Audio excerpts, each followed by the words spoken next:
Good morning everyone.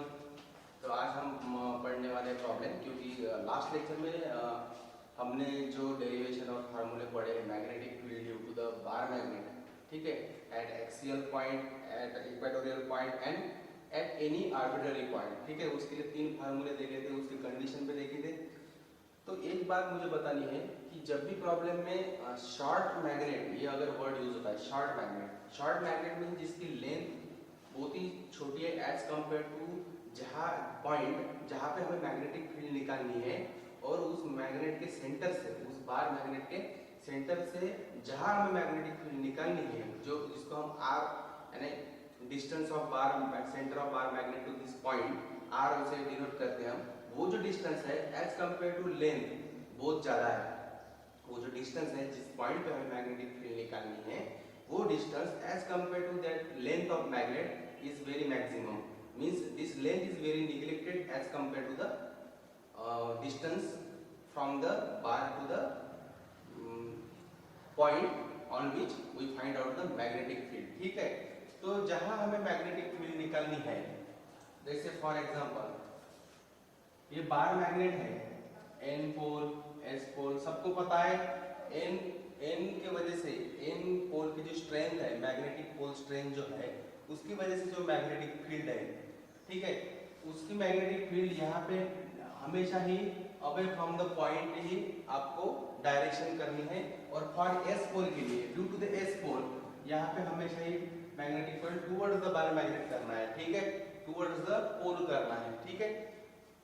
ये बात ध्यान रखना। जैसा इलेक्ट्रिक फील्ड में नेगेटिव चार्ज के लिए टुवर्ड्स एंड पॉजिटिव चार्ज के लिए अवे फ्रॉम द चार्ज, ऐसे इलेक्ट्रिक फील्ड लिखते हो, वैसे एन पोल के लिए अवे फ्रॉम द पॉइंट जहां पे हमें मैग्नेटिक फील्ड निकालनी है। और due to the S pole, due to the S pole हमें वो टुवर्ड्स द बार मैग्नेट या towards the S pole, towards the S pole हमें उसकी डायरेक्शन दिखानी है मैग्नेटिक फील्ड की, ठीक है। और according to distance of the point from N pole and S pole, फिर वो रिजल्टेंट मैग्नेटिक फील्ड की डायरेक्शन निकालनी है, रिजल्टेंट मैग्नेटिक फील्ड की। रिजल्टेंट मैग्नेटिक फील्ड मींस किसकी मैग्नेटिक फील्ड की स्ट्रेंथ यहाँ पे ज्यादा है, या एस पोल की मैग्नेटिक फील्ड की स्ट्रेंथ ज्यादा है, वो फाइंड आउट करो, उससे रिजल्टेंट मैग्नेटिक फील्ड निकालो। रिजल्टेंट मैग्नेटिक फील्ड मींस अगर लीनियर में अपोजिट है, लीनियर में देखो यहाँ पे सपोज एन पोल की वजह से B1 है और एस पोल से B2 है, तो डेफिनेटली क्या है, ये डिस्टेंस कम है तो magnetic field due to the N pole strong है, तो B1 माइनस B2 करना है आपको, magnitude of B1 minus B2, तो आपको रिजल्टेंट मैग्नेटिक फील्ड मिल जाएगी यहाँ पे, ठीक है। पर एट इक्वेटोरियल पॉइंट पे है तो दोनों सेम डिस्टेंस पे है, magnetic field due to N pole away from the point towards the S pole, due to the S pole, ठीक है। Magnetic field due to the S pole towards the S pole आपको direction दिखानी है magnetic field की, ठीक है। पर इनका रिजल्टेंट ऐसा है। तो इक्वेटोरियल पॉइंट के लिए हमेशा ध्यान में रखना कि हमेशा मैग्नेटिक डायपोल मूवमेंट जो रहता है, magnetic dipole movement due to the bar magnet, हमेशा एस टू एस पोल रहती है डायरेक्शन। मैग्नेटिक डायपोल मूवमेंट की डायरेक्शन कैसे रहती है, S pole to N pole रहती है। तो हमेशा ध्यान में रखना कि इक्वेटोरियल पॉइंट पे जो मैग्नेटिक फील्ड मिलती है हमें, रिजल्टेंट मैग्नेटिक फील्ड जो मिलती है, रिजल्टेंट मैग्नेटिक फील्ड जो मिलती है, तो वो हमेशा ही अपोजिट रहती है magnetic dipole movement of the bar magnet, ठीक है। अगर ऐसी डायग्राम निकाली है, ऐसी डायग्राम, तो यहाँ पे हॉरिजॉन्टल, अगर वर्टिकल बार मैग्नेट दिया है, यहाँ पे आपको निकालना बोला है, निकालने के लिए बोला है कि यहाँ पे निकालो, तो ये इक्वेटोरियल ही है, बराबर इक्वेटोरियल पॉइंट पे है, देखो यानी ये पॉइंट है, इसको परपेंडिकुलर है, ऐसी कंडीशन में आते हैं इक्वेटोरियल पॉइंट पे, तो एस, तो definitely magnetic field towards S away from the, तो बार मैग्नेटिक डायपोल मूवमेंट जो रहता है बार मैग्नेट का, उसकी डायरेक्शन हमेशा ही S pole to N pole रहता है। डेफिनेटली इसकी वजह से जो रिजल्टेंट मैग्नेटिक फील्ड है एट दिस पॉइंट इस साइड में रहेगी, पैरेलल टू रहेगी, और इसको मैग्नेटिक डायपोल मूवमेंट को अपोजिट रहेगी। This is the resultant magnetic field, ठीक है। तो ऐसी कंडीशन में ये due to the N pole, this is due to the S pole, ये बताना मुझे। और दूसरी बात, जो भी शॉर्ट मैग्नेट रहता है, प्रॉब्लम में short magnet, short bar magnet ऐसा वर्ड यूज होता है, तो डेफिनेटली अगर वहां पे नहीं ऐसी कंडीशन नहीं दी है कि r is very very greater then, अगर ये डिस्टेंस r है सेंटर से, ये डिस्टेंस r है, इस r पॉइंट पे हमें मैग्नेटिक फील्ड निकालनी है due to the bar magnet, ठीक है। तो ऐसे कंडीशन में r very very greater than l या l is very very less than r ऐसा रहा, तो आपको जो एक टर्म है magnetic field due to the suppose axial है, इसका फार्मूला मैंने लिख के दिया था म्यू नॉट अपॉन 4 पाई 2mr, ये जनरल फार्मूला है r² - l² whole square axial line के लिए, ठीक है। तो ऐसी कंडीशन रहती है तो हम l को निगलेक्ट करते हैं, तो हमें मिलता है axial mu naught upon 4 pi 2m upon r³, ठीक है। शॉर्ट मैग्नेट, इसका मतलब है अगर ये कंडीशन नहीं दी है पर शॉर्ट मैग्नेट ऐसा अगर वर्ड यूज होता है तो डेफिनेटली इसका मतलब क्या है कि इसकी लेंथ बहुत कम है। लेंथ कम है मींस ही length is very very less than the distance at which we will find out the magnetic field, ठीक है। लेंथ r से इस पोजीशन से बहुत ही कम है, ठीक है। तो आपको यह फार्मूला यूज करना है उस कंडीशन पे। शॉर्ट मैग्नेट अगर वर्ड यूज होता है या कंडीशन दी रहती है तो आपको ये फार्मूला यूज करना है, ये फार्मूला यूज नहीं करना है, ठीक है। अगर लेंथ दी है, r दिया है, लेंथ दी है और बार मैग्नेट वर्ड यूज किया है तो आपको ये फार्मूला यूज करना है, ठीक है। यानी एक ही कंसेप्ट के दो फार्मूले हैं अलग अलग कंडीशन पे, ठीक है। ध्यान में रखना, ये पॉइंट बहुत ही जरूरी है। अब now we take some problem on this formula. A short bar magnet, first problem, a short bar magnet, a short bar magnet has magnetic moment 0.24, यहाँ पे यूनिट थोड़ा अलग दिया है, जूल पर टेस्ला दिया है। मैग्नेटिक डायपोल मोमेंट का यूनिट वैसे तो एम्पियर मीटर स्क्वायर रहता है, पर यहाँ पे अलग फॉर्म में दिया है जूल पर टेस्ला, तो सेम ही है, ठीक है। Calculate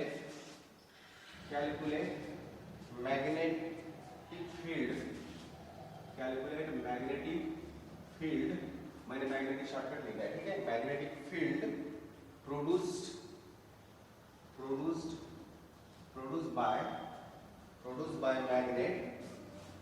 by magnet at a distance 10 centimeter from center of magnet। Distance हमें एक से ही बार मैग्नेट के सेंटर से दिया जाता है, centre of magnet means bar magnet, ठीक है। ऑन द एक्सिस, पॉइंट कहां पे है, कहां निकालना है, on the axis of magnet. On the axis of magnet mean it is a point present on the axial line, means कोई bar magnet है, short bar magnet M S, उसकी length 2l, तो यहां से सेंटर से एक distance पे, ठीक है, r डिस्टेंस पे हमें मैग्नेटिक फील्ड निकालनी है। तो डेफिनेटली इस पॉइंट P पे मैग्नेटिक फील्ड हमें निकालनी है। तो फार्मूला क्या है, शॉर्ट मैग्नेट, मैंने अभी बताया कि शॉर्ट बार मैग्नेट दिया है तो फार्मूला है एक्सियल लाइन का is equal to mu naught upon 4 pi 2m upon r³, ठीक है। म्यू नॉट अपॉन 4 पाई की वैल्यू रहती है हमेशा 10⁻⁷ इनटू 2 इनटू m की वैल्यू दी है magnetic dipole moment 0.24 upon r³, 10 centimetre distance है फ्रॉम द सेंटर, यहां से यहां तक का डिस्टेंस r कितना दिया है 10 सेंटीमीटर मींस 0.1 मीटर, ठीक है। मीटर में कन्वर्ट करो उसको, तो 0.1 क्यूब, तो इसका आंसर आता है, इसको कैलकुलेट करो, तो इसका आंसर आता है 4.8 इंटू 10⁻⁵ टेस्ला। मैग्नेटिक फील्ड का यूनिट है टेस्ला एक्सियल लाइन पे, ठीक है।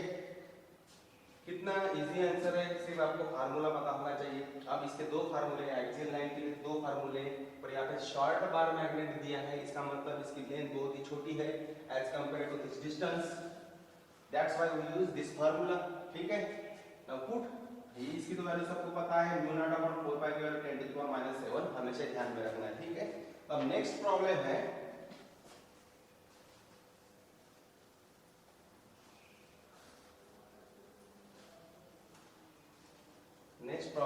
सेमी प्रॉब्लम है 0.2 वैल्यू बदली है 0.2 सेम प्रॉब्लम है, सिर्फ मैग्नेटिक डायपोल मूवमेंट की वैल्यू बदली है। शॉर्ट मैग्नेट है 0.2 जूल पर Tesla. Calculate magnetic field produce by magnet at a distance 8 centimetre दिया है इस प्रॉब्लम के लिए, 8 centimetre from the centre of magnet.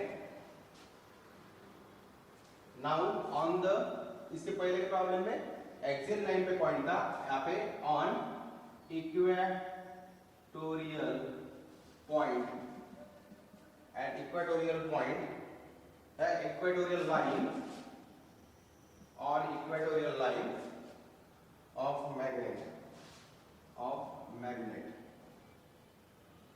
ठीक है, सेम प्रॉब्लम है, कोई डिफरेंस नहीं, सिर्फ फार्मूला बदलेगा। इक्वेटोरियल लाइन पे अब शॉर्ट बार मैग्नेट है, तो एक्सियल इक्वेटोरियल लाइन के लिए भी अगर लेंथ बड़ी है, अगर शॉर्ट मैग्नेट यूज नहीं किया है, तो जनरल फार्मूला क्या है इक्वेटोरियल लाइन के लिए, mu naught upon 4 pi into m upon r square plus l square power 3/2। पर शॉर्ट मैग्नेट है means l is very less than r, neglect l, so b equatorial line is equal to mu naught upon 4 pi m upon r cube.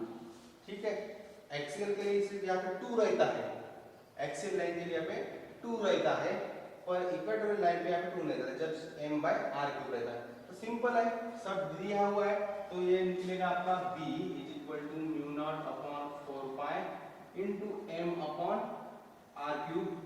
तो इसकी तो value सबको पता है 10 to the power -7 into m दिया है 0.2 joule पर Tesla, ये भी एसआई यूनिट ही है, जूल पर टेस्ला। ठीक है, तो आपको चेंज करने की जरूरत नहीं है, इसको अगर दूसरे फार्मूले से कैलकुलेट करें तो एम्पीयर मीटर स्क्वायर में भी इसको कन्वर्ट कर सकते हो। ठीक है, तो 0.2 पर करने की जरूरत नहीं, ऐसा यूनिट ही है वो, 0.2 अपॉन r क्यूब क्या है 8 सेंटीमीटर है, 8 सेंटीमीटर है, तो ये बन जाएगा 0.08 मीटर, बराबर है।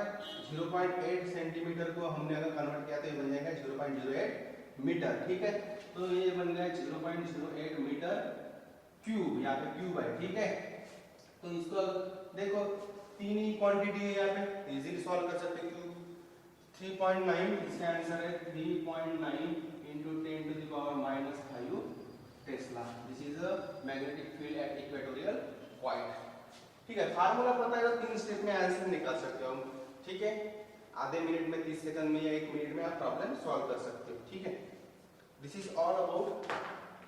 और वो भी फार्मूला ध्यान में रखना है आपको, एट एनी आर्बिट्रेरी पॉइंट उसका भी फार्मूला है mu naught upon 4 pi m √3 cos square theta plus 1 upon r cube, वो भी फार्मूला ध्यान में रखना है। ठीक है, और वो एंगल डिपेंडेंट फार्मूला, अलग अलग एंगल पे वो पॉइंट रहेगा फ्रॉम द सेंटर, तो एंगल पुट करके आपको वैल्यू निकालनी है। ठीक है, उस पर भी प्रॉब्लम लेंगे नेक्स्ट लेक्चर में। Thank you.